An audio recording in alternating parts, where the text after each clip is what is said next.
Hello. Good.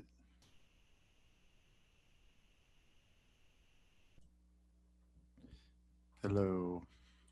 Good to see you. I'm grabbing reference right now.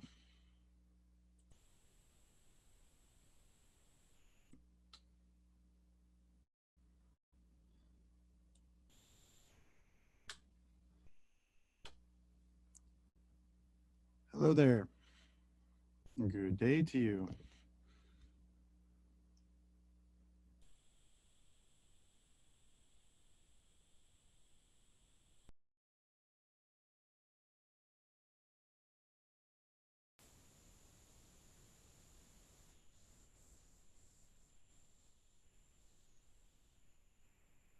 I was just saying that I'm grabbing some reference right now, which is why I'm quiet and not doing anything on screen. I'm over on my other screen looking.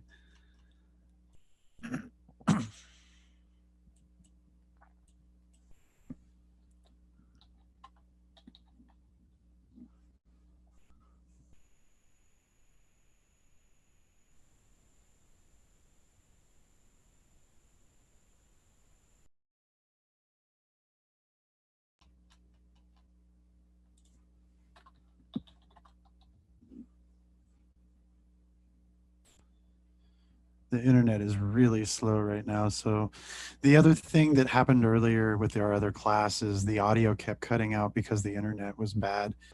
And we have a storm out here on the West Coast. I don't know where you are, but if we have several storms in between where you are and I am, the internet's probably going to be pretty bad. So I apologize in advance for any audio that might cut out. Where are you right now? Other side of the world. Someplace better than I am.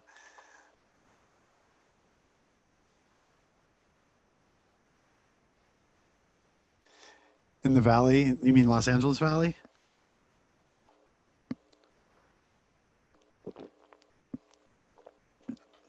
Ah, okay. I thought you were going to say someplace else, like across the seas. Usually ends up being the case. North Carolina, how's your weather around there right now? We just came from there and it was kind of cold, but it wasn't as cold as it should be, I guess. Some people were saying, but they were tripping out that it snowed recently.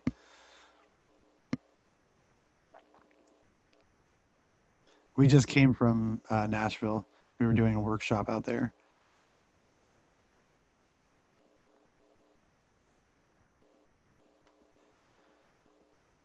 Oh, that's good that it's nice now. Yeah, we're all due for some wacky weather.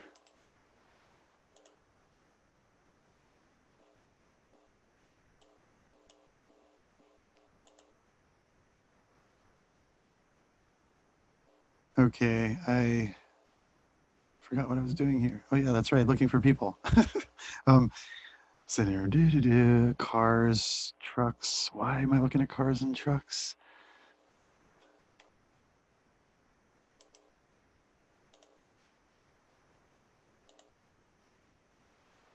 Love when the brain just totally fries. I don't know what I'm doing here.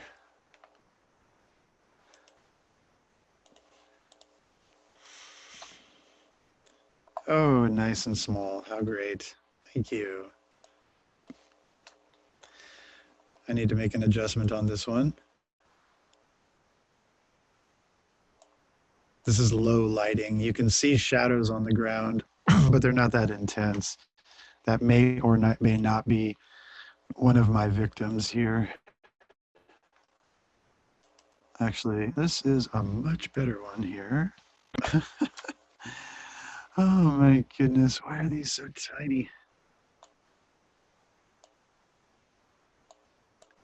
And half of his leg is covered. Hugh Jackman.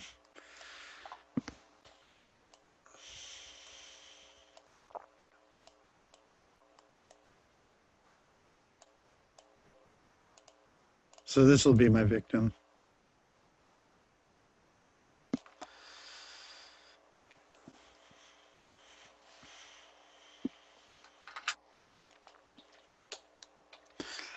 All right, so while I am setting up the drawing and building the armature, if you have questions, and you probably do, post those.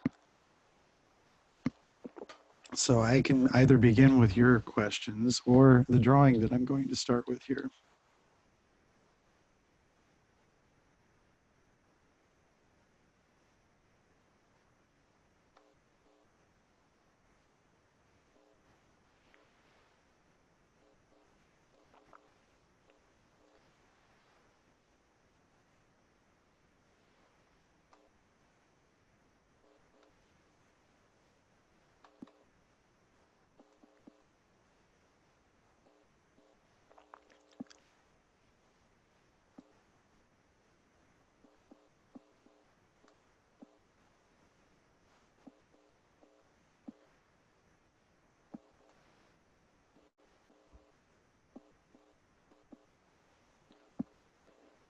So I'm just basically fleshing out the armature.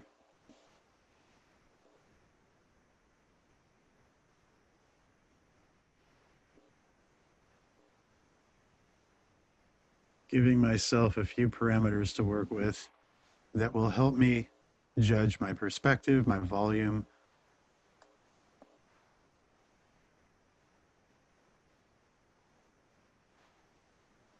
I'm wondering if I should flare both of those hips out.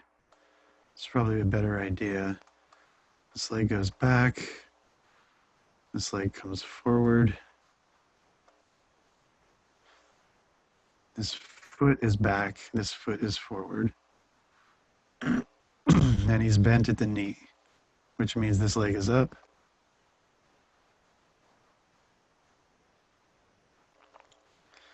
And this entire leg is back.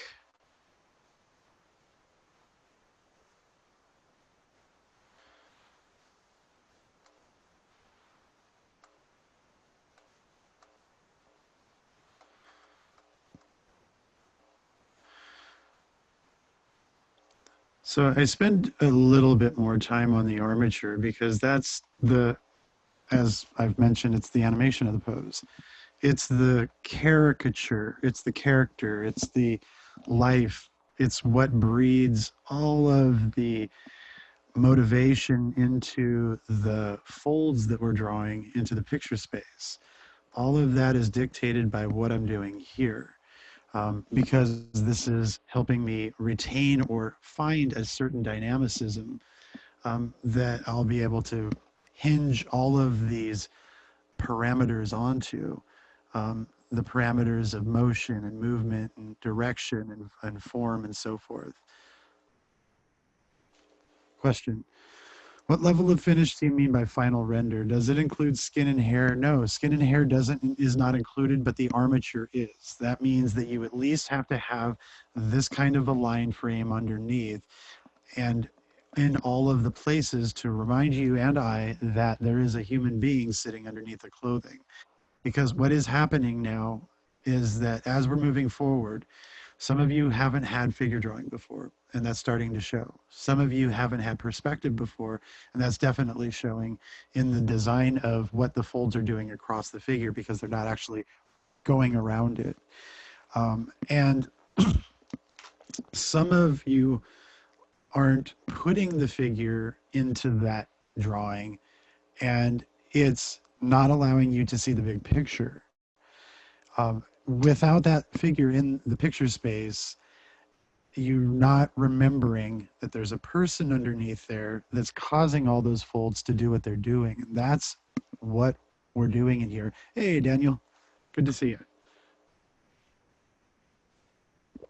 What we are doing is designing human action with the appropriate wares. We are not walking around or performing life functions every day on a naked basis. So that's what this class is doing now, is it's creating that gap or bridging that gap between all the figure drawing you had to do, which was sans clothing, and now the figure drawing that you're supposed to do with the costuming, the correct costuming. But not just that, but it's figure drawing. So what people do wearing the correct costuming. and that costume goes along with their actions. That's what we're performing. So what I'm doing here is building enough of the armature that gives me a good understanding of what's taking place in this picture space. And actually, now that I'm looking at it, this leg needs to scooch over a little bit. But it's giving me a strong understanding of the motivation of the pose, which is now my motivation because I'm the actor, right? We are the actors of these poses because we are the artist drawing them. This pose is not truly acting. We are. And I'm trying to be the best performer that I can be in making the most convincing pose or whatever it is that I'm doing possible, whether it's a design or a pose or an illustration or what have you. I want it to be as convincing as possible. So I'm looking at this from several different standpoints, but in the very beginning, it's the mechanics of the pose, the mechanics of the human form. What is taking place? Because now that I have this is the armature, and let's label this armature.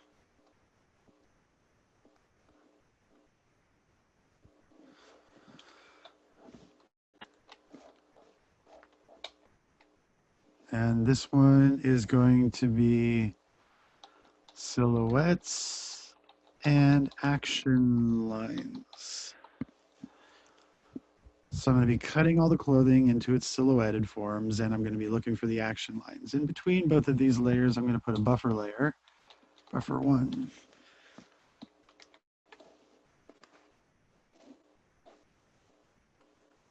I think it's right here. Yeah.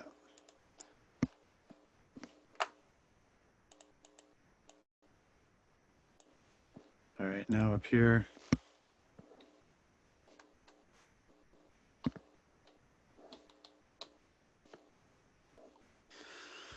We have the t-shirt first. I'm going to draw around the collar. And I'm going to find the little opening on the collar. And then around his waist, we have the bottom of the shirt.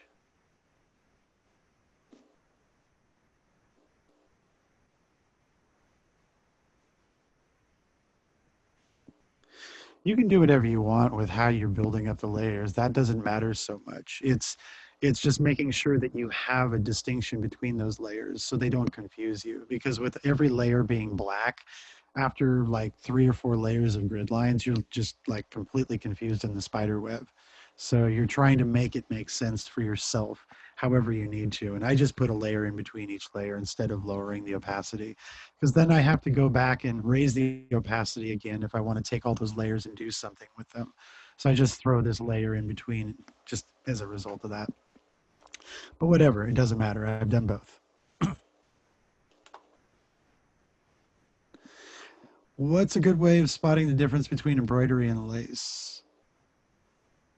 I've been looking for a good lace reference, and there are a few photos where I can tell if it's actual lace or fancy embroidery. I don't know if it really matters in this case. You could use either. I know lace goes all the way through to the figure and embroidery doesn't necessarily. It sort of sits on top of material, but it's still sitting on top of the material, casting shadows. And the idea here is that you're working with a delicate form. But I don't think it's too hard to find. Let's see, lace dress. Uh-oh, I fear what this is going to produce. Bow, bow. Let's see. Oh, there you go. There's a crazy lace dress right there. There's a crazy one. That's sort of, it's under lace, so I'm sure it is. There's one that's a little less crazy, but more pattern driven. And all of those are directly through the form. So we're seeing a second dress underneath there. But well, that's not so tame because it does cover the whole, that is, why would somebody wear that? That is so weird. Like, I'm from the country. um, it's bizarre. Anyway, I'm sorry. Just sometimes these cuts are like, wait, what? Why are you cutting it that way? Because like with these other ones, I don't say that. Like that, I can see that. I can see this. I can see this. But there's this weird like mishmash of country style with trying to look elegant. But anyway, so this is producing quite a lot of lace results. So lace dress, let's type in lace pants and let's see what that gives us.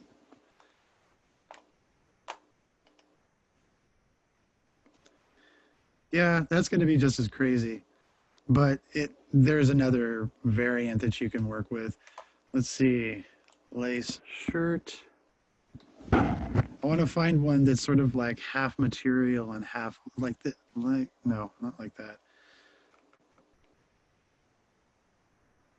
Well, today seems to be well. There we go. There's one that has a little bit more paneling and then some lace, so you're not like completely consumed with lace for the entire day. I would look for a cut that has something like this, where there's a balance of panels.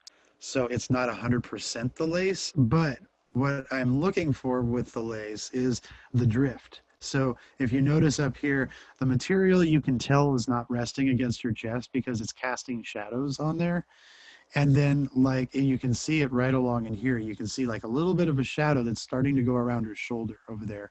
So her arm is getting further away underneath there, and it's darker in that one spot than it is right here, which means the cast shadow on this is really long. And right over here, it's right up against the skin. And then down here, it starts to push away again. Over here, the arm's really far away, so it's much darker inside those holes. And the value that you would be using within each of those spaces is going to change because you're suggesting how far away the skin is from the lace.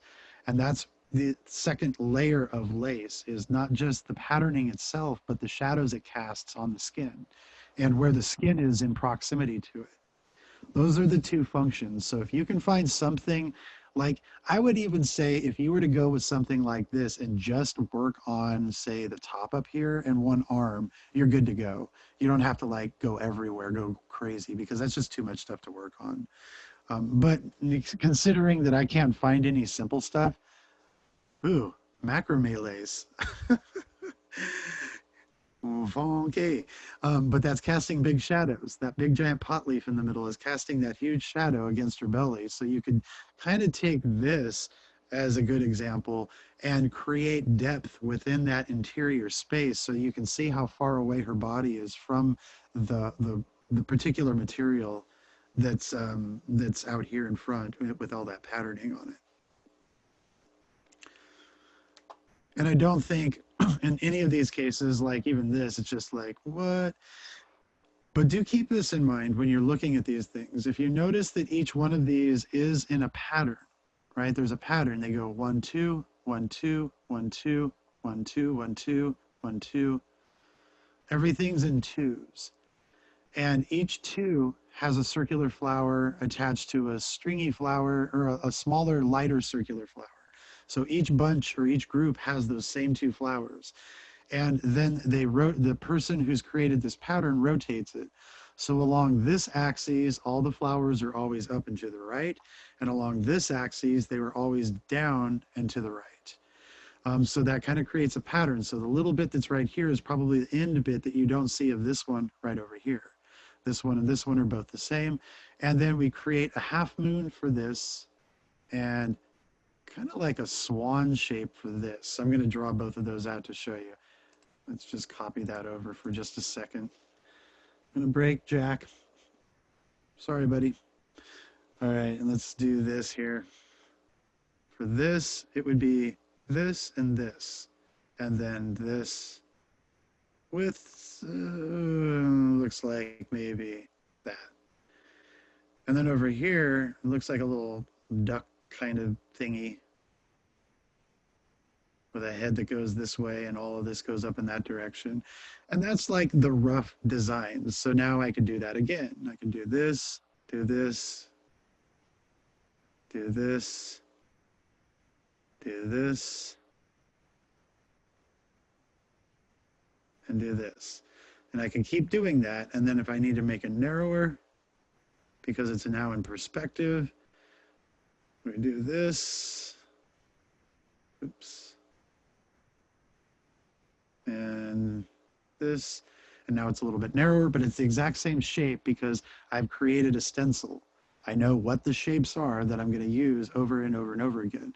And then inside of there, you break it down. So inside of this, 1, 2, 3, 4 on each side. 1, 2, 3, 4.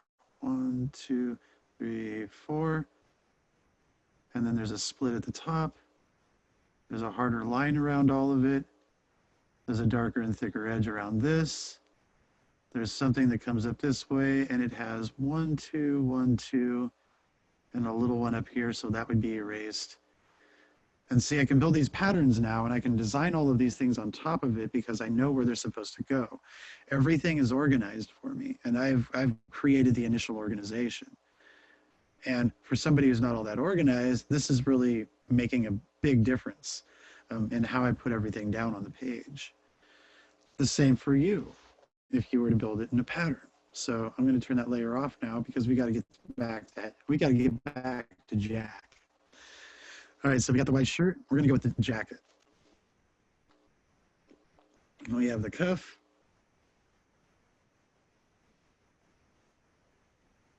We have the bottom of the jacket. We have the side cuts of the jacket. We have the opening at the neck down through the zipper all the way to the base. Zipper opened over here, coming off of him, going back around to the collar.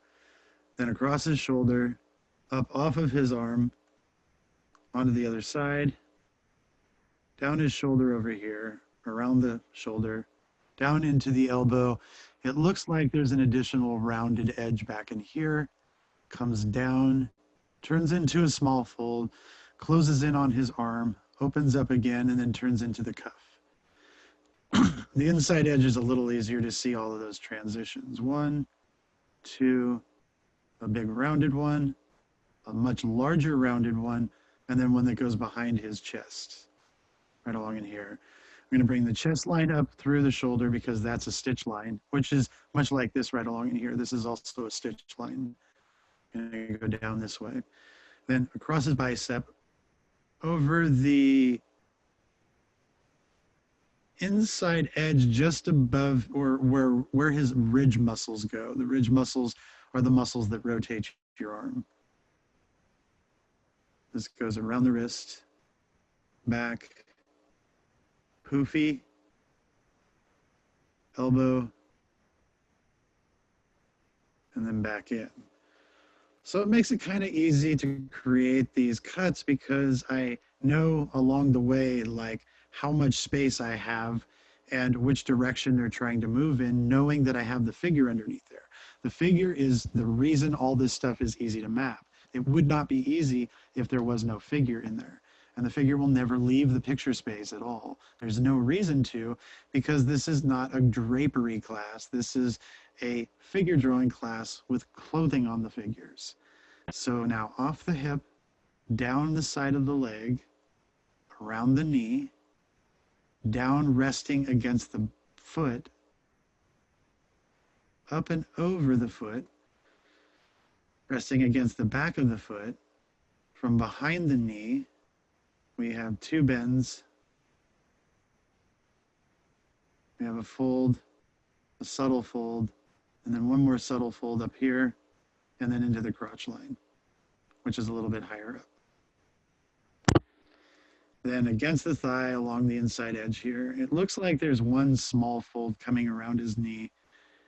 And then we come down into the calf muscle group, down along the edge of the muscles, forward, and then to the abyss, which I can kind of see through that red tag. It's not totally opaque. So we come forward, go back, and then we rest against the shoe. This comes up and over the shoe, has one curve out here, and this goes out to the side. That becomes the fold that's coming off of the knee, but that's not the material I want. This comes out, comes forward right along through here. This comes out along the thigh, pocket, and then along the quadricep. So those are the lines of the material, and it's probably, I could probably trim this side down a little bit more. Kind of made him into a superhero instead of just a dude. Made these lines maybe a little wider than they should be. So I want to trim them down a little tiny bit. And then I'll come back around the outside edge and trim those down. So he looks just kind of like a dude instead of a superhero, even though it's Hugh Jackman.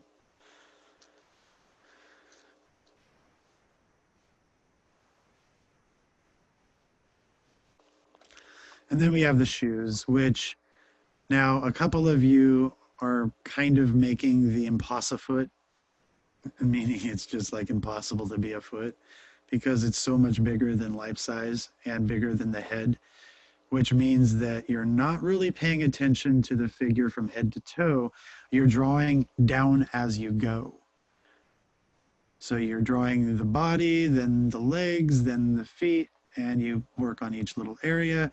And then you'll start working on all of them a little bit at a time, but you've never really consolidated and looked at everything together all at once until the very, very end when you finally back up from it and go, oh my God, it doesn't look right. But at that point, it's a little too late and you don't know what to do with it. And you just kind of have to let it go because there's nothing else you can do if you don't know how to answer the question of what to do to fix it. I forgot to do this contour line over here. This comes out a little bit. This comes out a little bit. This comes out a little bit. And then it all sucks back onto his body. Yeah, tunnel vision is not a good thing. Bosses do not like that coming from big companies. Tunnel vision equals wasted time equals money that has been burned. And they don't like that. So you need to learn how to self-direct as much as possible, which means now that I'm done with the silhouettes, I'm backing off. I'm going to look at this from a distance and judge. Is there anything I could do to improve it? Well, it does look like I could open up the legs in here a little bit more. That means I could move this line over just a little bit, and I could erase a bit of this to trim it down. That gives him a little bit more space and actually makes him feel just a little bit more. Where I was so close to the legs, I made the legs their own dynamic, and then I didn't look at that dynamic in relationship to the other ones. So now that I have this, I'm going to look for the action lines. So again, for this title here, we're going to call this silhouettes and action lines. Number 2. Oops. Layer number 3 later. So coming back in here, looking for those action lines. This is one right here that goes up and off the leg. Then we have one in here, it goes this way. And then another one that goes, well, actually, action lines, let's do this. The radiation of this. We have one going this way, we have one going this way, we have one going this way. Then we have one back here, then it does this. And those are the lines in that direction. Then we have one that does this and this. Then we have one over here that does this and this. And then we have one that kind of cuts across this way. And we have one that goes back in this direction. Along through here, we have one, they go like this, they go like this, they go like this. They go like along this inseam here, which I need to put. They go this way, they go this way, they go this way and this way. And then some of these are coming off of what, oh, he has a phone in his pocket. So tricky little dude there has a phone in his pocket, causing these folds to occur along in here. And we have to pay attention to that. Fold along in here. This one comes down and runs off the knee this way. This one goes around the knee. This one comes down into the leg like so. These curve this way. One comes off of the back. And this is telling us something about what's happening here. So the knee is facilitating a lot of action in this one. The knee is actually facilitating a lot more action in this one than I've led on to because I haven't really finished this leg off yet. This goes around the leg, this goes around the leg, this goes around the leg. These drop off of the kneecap along through here. There's a few little zigzaggy things along in here that might change the direction of these just slightly, but they're still roughly in the same place. Here is the zipper's tension point. So these are going up, this is going up, this is going, let's see, from the zipper line up, and then from down here up. And this is roughly right along the bottom edge where there's another seam along in here, a stitch line that sort of ends the trim of the bottom of the coat. And that's also where two folds are pulling on. There's a pocket right up around in here. There's a pocket right over in here. Then the zipper influences this direction, and then over off of the pocket, this direction, off of the zipper, this direction, and then this one, and then over here, this one. Off of the shoulder, this goes around the corner this way. Off and over this shoulder, we go from another little pocket that's up top here, the zipper that goes in, there's another line, another one that goes up this way. There's one over here. There are the two inside of here. And then there's several along in here. There's one like this. There's one like this. There's one right here. There's one and two, and then there's the cuff line. And then there are 1, 2, looks like 3, and then one that drops off over here, 4. There's this one. I don't know if this is a pocket or not. It's something weird happening in the material. I'm going to leave it out because I don't understand it for now. If I had to render this picture, I would obviously have to figure out what that is. But in this case, because I'm demoing, I'm going to be lazy and forget about it. And then along through here. And the reason I'm being lazy about it is because this would be a problem to solve that I would have to zoom in and out and figure out what's going on before I would actually have an answer. And that would take up part of our time. But what you can see on this action line picture is the motivation of the clothing on top of the human form. That's the center line of the feet. You can tell where all of the folds are coming from. So once we start designing them, we have a pattern there.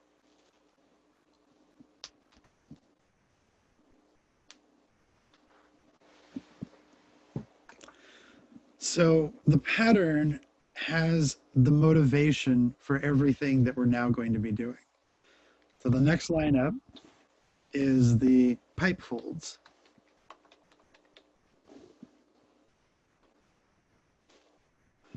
I'm going to zoom into an area here. Let me zoom into a couple areas. I'm going to zoom in down here first because there's a lot of action down here. And I'm going to build me another one of those buffers. Buffer 2, electric boogaloo. Lock that out, lighten it up, bring hue back.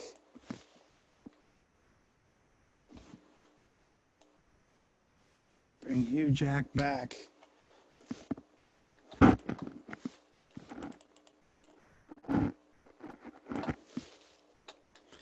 All right, so our pipe fold architecture.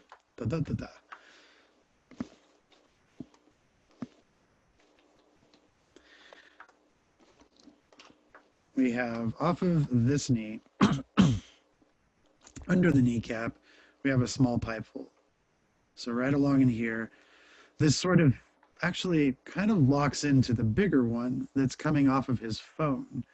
So we'll just call all of this one large pipe fold that then sort of squishes down into a small one that then turns into an S curve that goes off of the side of the leg over here. So there's part 1.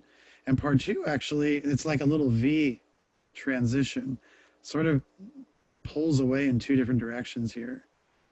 So there's our little pipe fold, my little pipe fold, my first pipe fold. And over here, this spreads out a little bit. I have to kind of reshape some of the edges in here because they are spreading out and thinning out and all that other stuff. And then we have the pipe fold that goes back in this direction. And this is one that influences the outside edge of the figure. So we have this. Along in here, we're shooting down at him, so we're going to be seeing these this way. This zigzags over and then kicks back in this direction. So now we have a little kickback right along in here. And all of these are pipes. Then off of this edge, we have the outside contour. And that's where this one is sort of becoming a bigger influence of this whole thing down along through here. It's sort of like, here's the pipe along the outer edge, then it does this, and then it does this, and then it comes up and does this, and then goes back against his leg, and then comes back out again on another fold over here. I'm going to get rid of that line though for now. I'll reorganize that in a bit. And then this kind of bends off of here like so. So there's a little plane right in here that changes direction.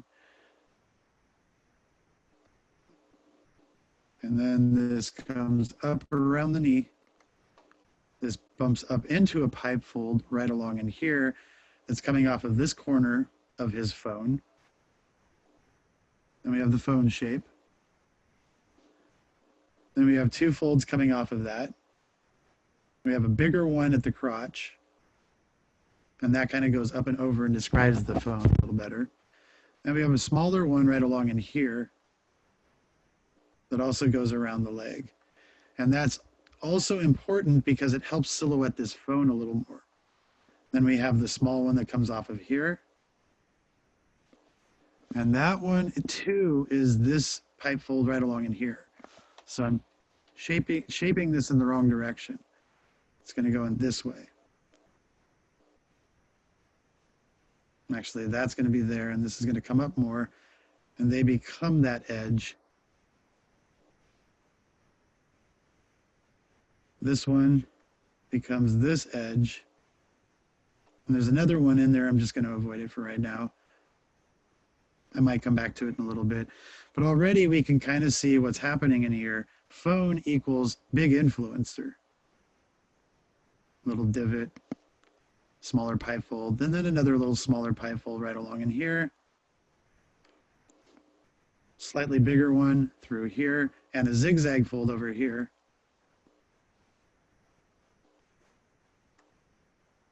Partly influenced by this one and partly influenced by this one. And then that platforms, let's see, this goes out, under, out. This goes out and then scoops in and then goes underneath the coat right along in there. Then this runs into the stitch line in the crotch. This comes down and becomes part of the curvature right along in here.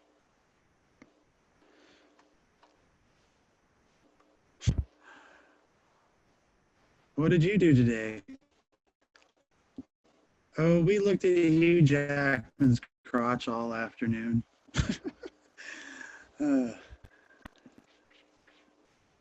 My cat wants to come in and see, apparently.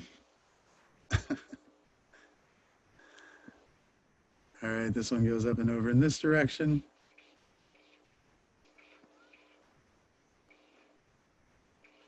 And we have a little zigzag fold that goes back this way. So the pipe fold rolls back this way. And I have to get rid of this in here.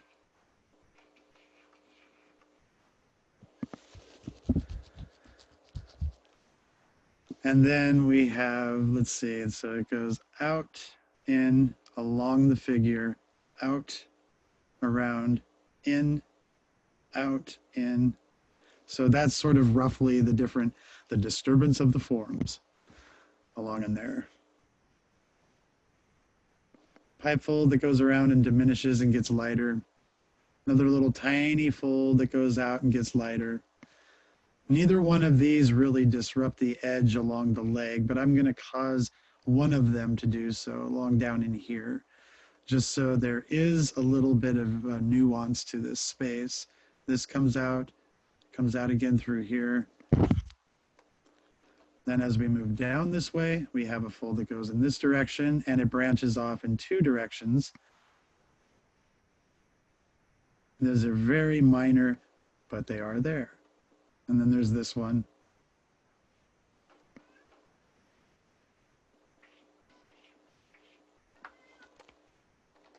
And there's 3 small ones along in here that are really flat.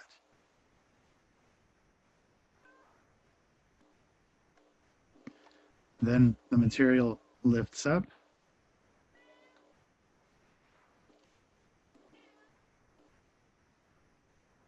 And then it pulls out for the calf muscle, comes down, turns into a pipe fold along here. Then there's the inside edge along through here. The other pipe fold is sort of out here along this edge, because we're seeing all of this different architecture overlapping in so many different directions. It does look confusing at first glance until we start to create all of the different junctures that need to be there. Off of the kneecap, this comes down. It's sharper here, and then it starts to open up much more down through here. There's a change of direction in here. Just putting these little markers to remind myself of stuff. And this comes out this way. Pipe fold along through here. There's a small pipe-ish edge along through here. This turns into a zigzag, and that rests against the top of the foot through here. This is probably a little too big, and I can compress all of those together, push them up a little bit with perspective. There's a small edge that comes off of here that forms, it's kind of like a large pipe fold through here. I'm not really sure what is happening there. It might be just a ripple in the pants, like the way that the pants are pulling off of the calf muscle. I'm not really sure. I'm gonna get rid of all those lines there for just a second and start it again. There's an inside edge along in here, and that kind of comes down through here. And then there's this fold, kind of long through here. Then up along the side of the kneecap. This goes up in this direction. And that's just an edge now to remind me where the shadow pattern is. That actually isn't much of a fold, but there is a fold right over here. And that goes to the back of the leg. Then this comes down, that kind of intersects, and it starts from up here a little bit higher, intersects the side plane where the knee is. This comes down and curves behind this material here. So then this goes back, it cuts across, and then it goes around this edge. So this edge is sort of like a pipe fold along in here. This goes back, rests against his leg, comes forward, and intersects this. So we can now see a change in direction in both of these spaces right along in here. Drop those down and let those join some of these through here. Let that come up and over, bring this up and over, change of direction. The kneecap, we're going up and over it through here. And this goes back in space. This goes back in space. This leg is up, so that means that we're going side thigh, top of leg, and then down and around. So the contour is going to be right along in here. Across the knee, and then back into the leg through here. Up along the side, up and over the thigh, and across the other side.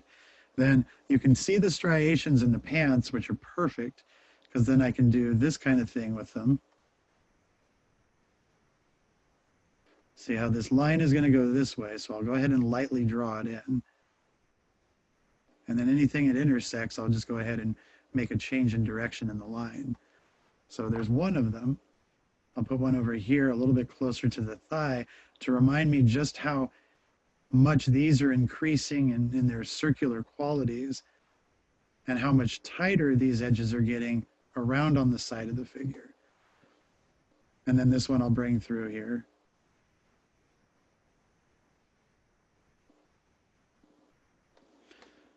And now we're getting a chance to see the qualities of his thigh.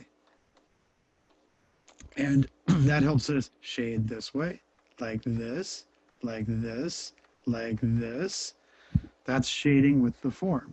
That's why you put these lines in there, because they help you shade the form. And if you can't read the human form underneath there, then you will certainly have a bit more of a difficulty trying to get these lines to wrap around the human form better. Along in here, we have the lines kind of coming forward. Because this fold comes out so much because of his phone, these are kind of going back like this. Ignore this one. That was a rogue. And this goes back in space, connects with this and goes back. So I can actually see how much I'm doing this through the form. That's helping me make a huge decision later on how to shade these things. There's a change in direction along in here. So this is going to go like this and then like this and change directions twice. Along in here, there's all sorts of craziness happening in here. So I'm going to pull another pipe fold across here, create the dimension for it, let this kind of hook into it, and then let it kind of pull away from it. This comes down, tucks in, comes out, tucks back in, goes around his foot this way. So these lines, as I draw them, want to be wrapping around the foot. Then this hangs off of the leg. There's a pipe fold right along in here that comes up this way. Sort of takes on that sort of architecture. This cuts in and goes along the edge of it. This cuts up and in this way, so there's a little pipe fold along here. And then the material kind of comes in and drops down like so. So that makes all this stuff through here crazy wacky looking, right? Because there's so much going on. But there is so much going on. There's a lot happening in this little space. He's got baggies. Because he's wearing baggies, he's got all this action happening on his pants. And the wind is causing part of that. His activity is causing part of that. What he's wearing within his pockets is causing a part of that. So this is going up and over, but then it flattens out across here, then it drops off at an angle. So that would be how part of that would be shaded. And I think this is about all I'm going to be able to get to here because that was a lot. And what time is it right now?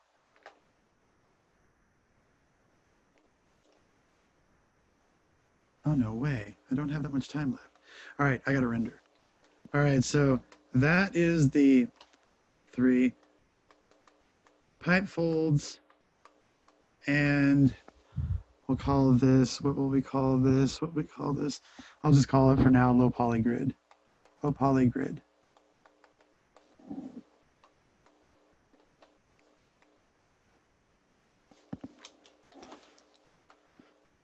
Multiply note tan 1, the local value.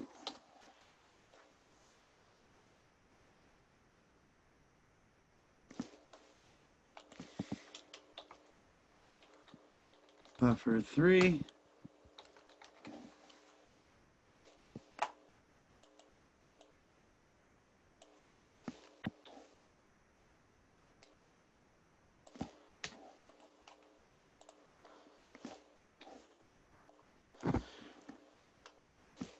His local value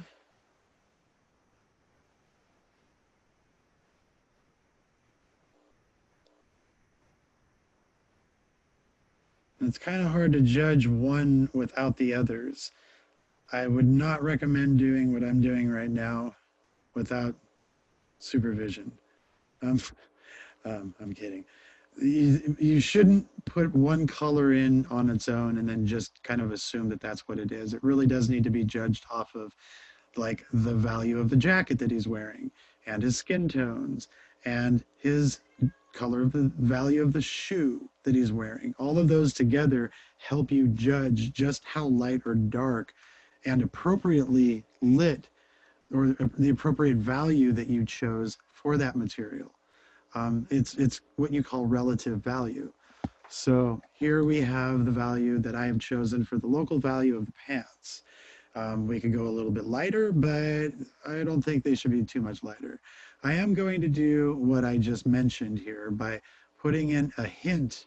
I'm not going to go all the way through the whole jacket, but I'm going to put enough of it in here that it does create an influence of sorts, because that influence is important to help us make sure that we are judging our values properly. And that jacket is going to be much darker. It's going to be somewhere right around in here in value.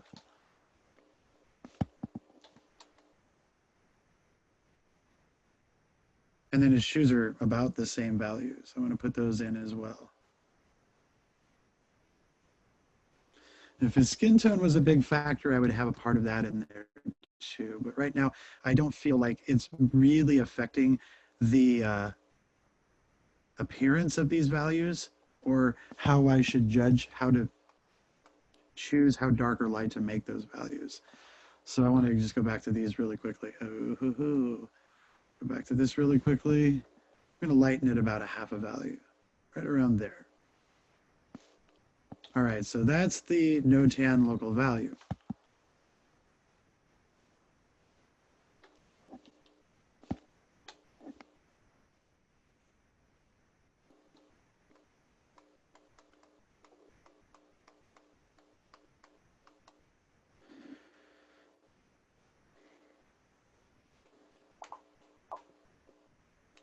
Something happened to that. There we go. All right. Now I'm going to go to new layer, and this is NOTAN light and shadow. I will also make this a multiply. I'm going to make this a 2-layer system here. Layer 1 is defining, layer 2 is clarifying. So I'll also put that in the title here. Defining. And now we begin. Using the lasso tool, along the edge of this pipe fold, across the top of this pipe fold, across the top of this pipe fold, down along the edge of this pipe fold, up through these pipe folds, down along this edge, kind of zigzaggy across the top of this, down into the pipe fold I forgot in the middle there, down into this pipe fold, along this edge, the cast shadow of it across this material, down along the pipe fold here, underneath the pipe fold, into the cast shadow edges along in this space. And then back up along the side of the leg we go. How bright is the light source? Which is what we're defining here. That looks pretty good. It could be a little darker though, because it still feels like maybe it's on maybe a gray day, not having something really strong in the light, but not having the sun completely covered. Now this is a little bit stronger, and this is probably where I would want to go with it. There's a cast shadow on the leg over here, and that zigzags up and over, across the surface, up and over, up and over, up and over, and then off to the side of the leg.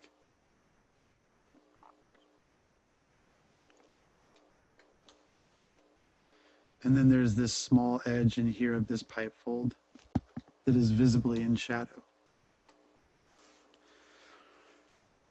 All right, so we now have defined for ourselves what the light and shadow pattern might want to be. There's also a little cast shadow along here. I'd do the other leg, but that's going to take quite a while to get everything finished. And then this is also going to be in shadow. I'm going to pull the light up off of the crotch line because that looks like it's a little more forward and resting up against the pants. So those are our shadows. Now we're going to go into,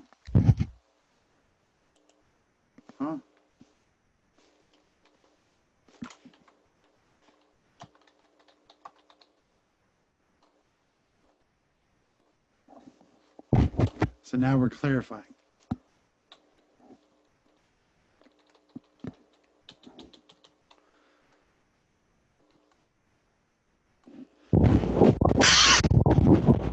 Excuse me. So one of the things I'm doing right now is I'm killing off some of the cross contours, just very quickly lightening them up. That way I don't see them much anymore. And then I got to come up around in here. I do need my reference visible. And I'm going to move along these edges and soften them appropriately.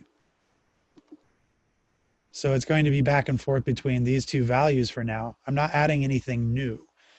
If I add anything new, I'm just going to confuse the problem that I'm trying to solve here, which is clarification.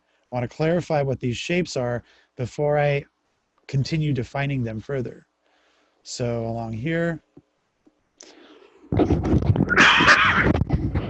excuse me. Hold on one second.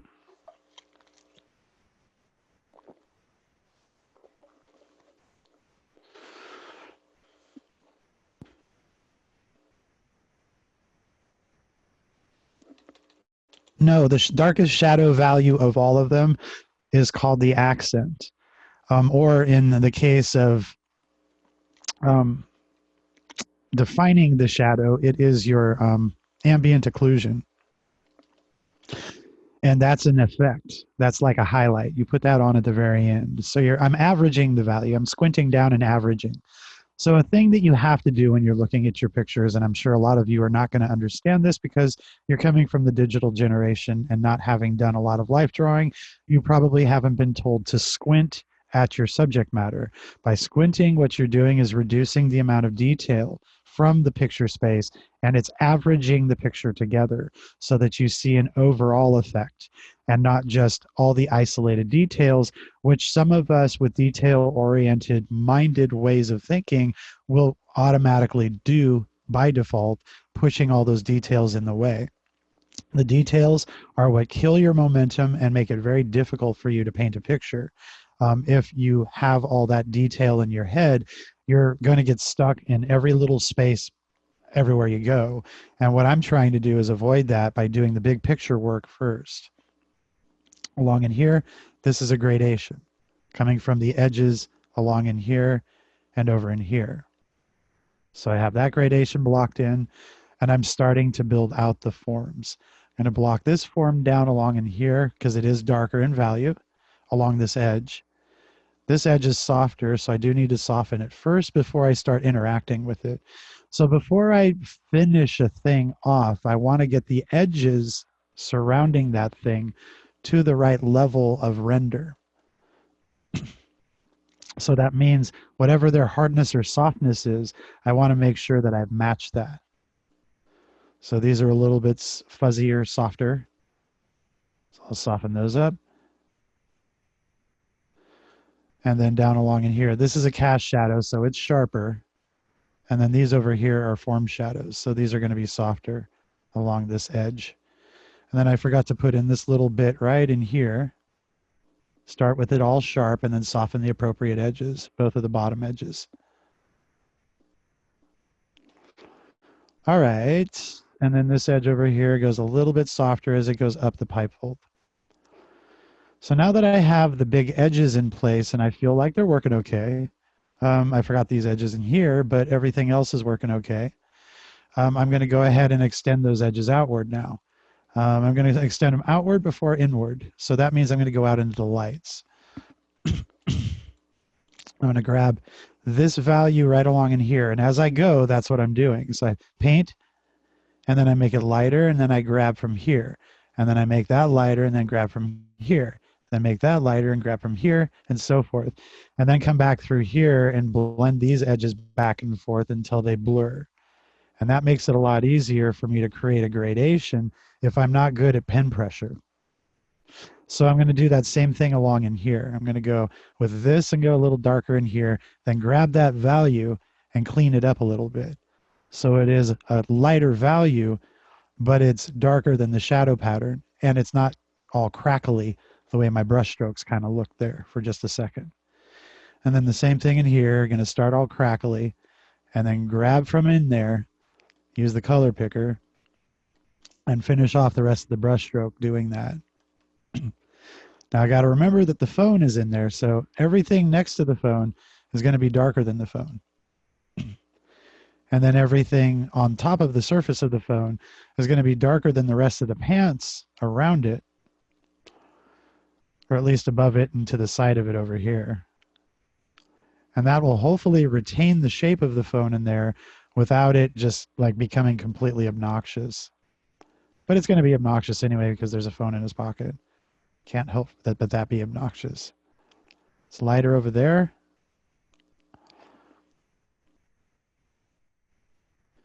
And then it gets darker all underneath the phone along in here, even though these pipe folds intersect that space. Cut through that one, cut through that one, bring it all back around. That leaves everything else sort of holding on to that transition that the phone's making as it's lifting off of his leg. And then I'll come back through here and halftone this, let that halftone seep over into this, and it exposes this pipe fold over here. Grab the values within this space, clean them up. This needs to be lighter up here. These values got too dark. And then my highlight up through here opens up and expands as it comes up towards this edge, right along in here. Lighten this up down here and get rid of the cross contours. Redefine this edge a little bit.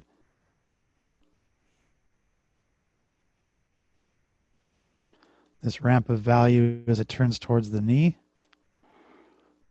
And there's a slightly darker value all along in here. Lighter value across here. Darker values down along through here. And that's going to happen anyway because the leg, as we drop lower down the leg, the values should not be the same brightness from top to bottom. That's showing the viewer which direction the light source is coming from if we do it that way. Darken this down a little bit along through here. All right, now I'm going to go into the shadow spaces and I'm going to start defining them a little more clearly. So I got to go back into thinking about his leg. So there's a fold back here that's lifting off of his leg. Then his leg is right along through here. So I'm going to create a gradation that rolls towards the top up here. Then there's a fold that's coming off of his leg, and then it's pressing against his leg right through here. So that is a gradation now that fills and transitions around the leg cylinder. And that needs to carry through up into here. So I'm going to carry all these values in here up through this space. And in actuality, if I was to do this properly, what I would actually really be doing is saying, okay, here's the leg right across here. And here's the shadowy side of the leg. And here's how it transitions up and over. Here's how the halftones move along this way. Let me bring that shadow up along through here. Let me pick these values to fix these transitions and make them cleaner.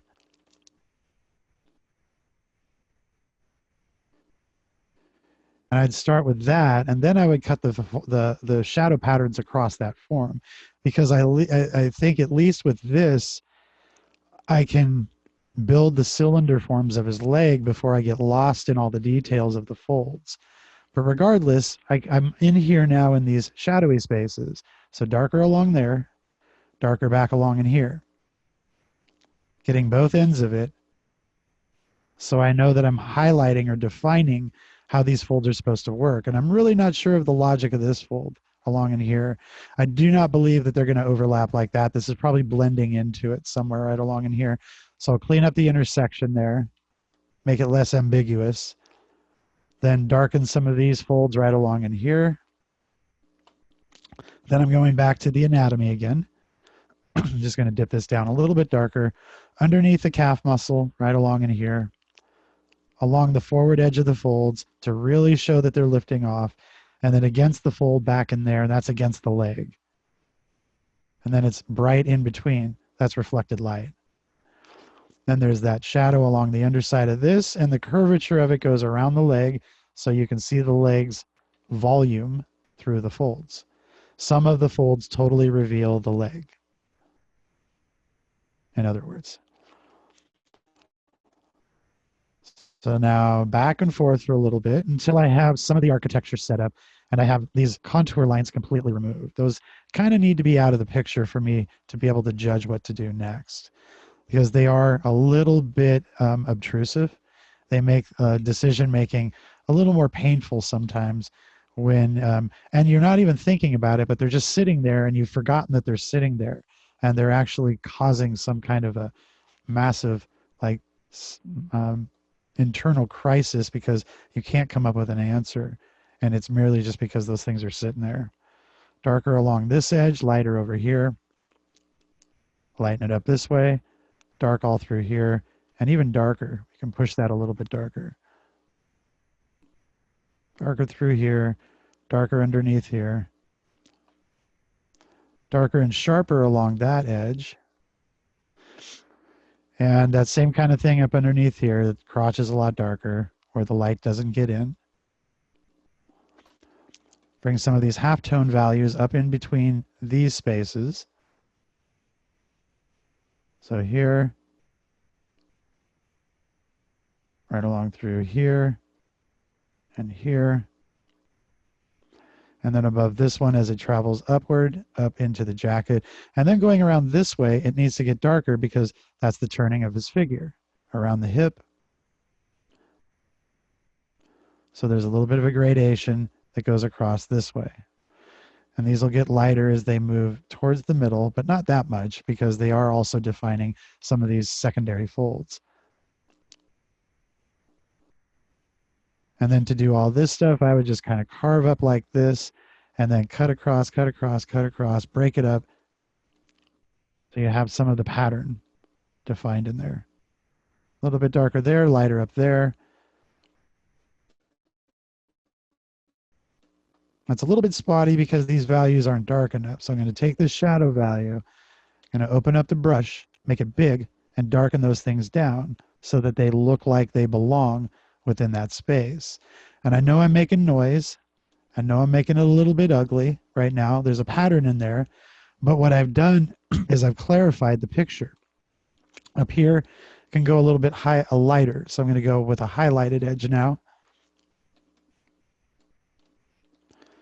And paint a little bit like right along in here. Oops, probably even lighter than that. A little bit of a highlight right through here. Definitely on this plane right here because this is facing up towards the light. And along in this edge here. And then along the edge that's dropping off of the phone over here. The edge above here. That does look like it's zigzagging back this way. The edge along in here. And then a half of one right along in there. And then this edge over along in this side. So little spots of value that help us relate to the overall value scheme. Now I'm going to move this over so that this menu covers up the other leg. That way I can just look at this one purely objective. And it looks like on the bottom of the phone, I could go a little bit lighter down here and then let it get darker as it goes upward. On the pant leg through here, it looks like it could get a little bit brighter through this space. And this is just like roughing it in. And then I'll go in a little bit closer and clean up those edges just enough to make them look pretty. So zoom in, see how grainy everything is. I don't want it to be super grainy, so I'm going to take these edges now and clean them up.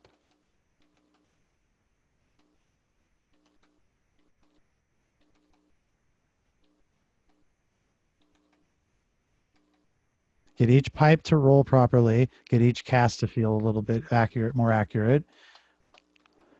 And I'm just looking for the noise not to be so noisy. Clean up those edges a little bit. Those are too noisy. They're way too visible. That means that the halftones are too dark. I'm going to grab the halftone or the local value again. Why is nothing happening with my brush? Why is nothing happening with my brush? There we go. And bring those values closer together so they're not as noisy and distracting. This gets lighter down along in this pocket.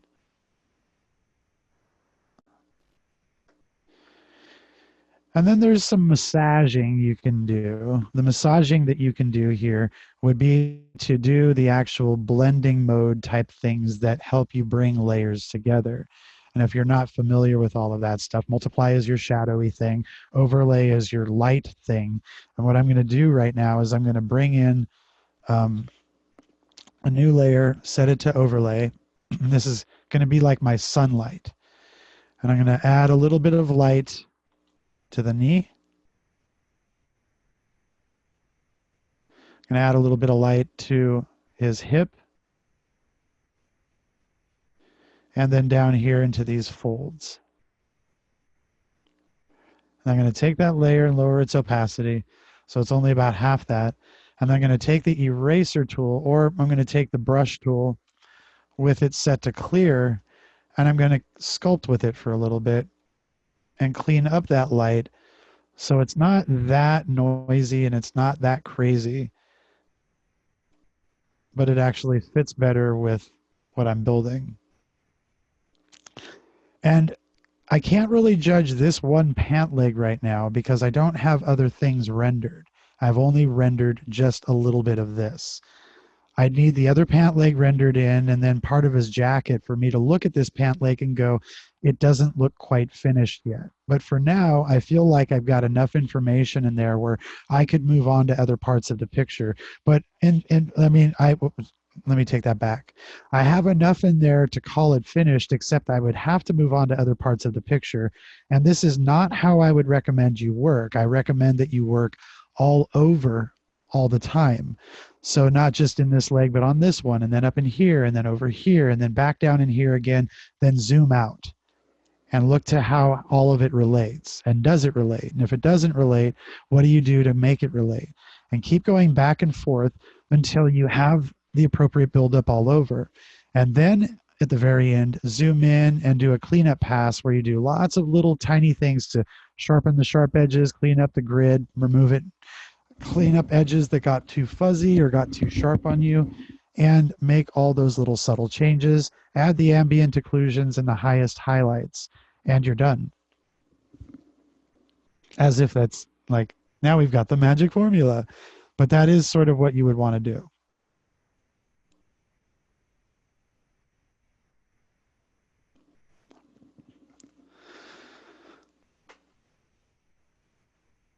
Any questions?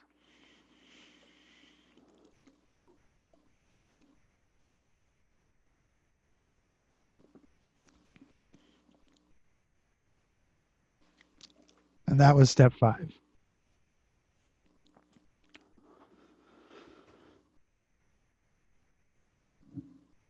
Oh, you're welcome. Definitely.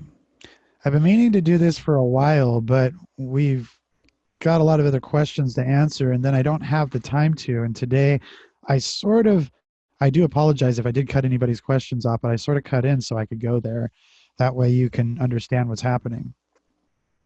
And the entire time, I'm totally aware of the figure that sits underneath all of this. That's what's motivating me, not the folds, the figure. Well, the figure and the phone, because the phone became a thing too. But both of those things are sitting under the clothing. And because of that, I have to address them. It's not just the folds. The folds are because there's a figure under there doing what it's doing. All right. Have a good week, everybody. Good luck with your homework this week. I'm back now for good. So if you have any questions, you can email me and I'll get back to you fairly quick. Thank you all for being patient with me while I was traveling abroad. And again, have a wonderful week. Take care, everybody.